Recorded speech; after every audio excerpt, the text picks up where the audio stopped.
வானமும் பூமியும் மாறினாலும் வார்த்தை மாறாதே.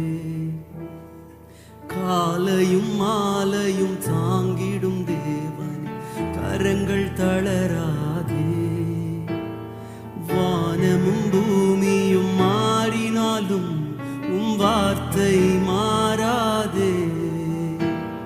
காலையும் மாலையும் தாங்கிடும் தேவன் கரங்கள் தளராதே. என் கண்களை ஏறெடுப்பே, என் கைகளை உயர்த்திடுவே.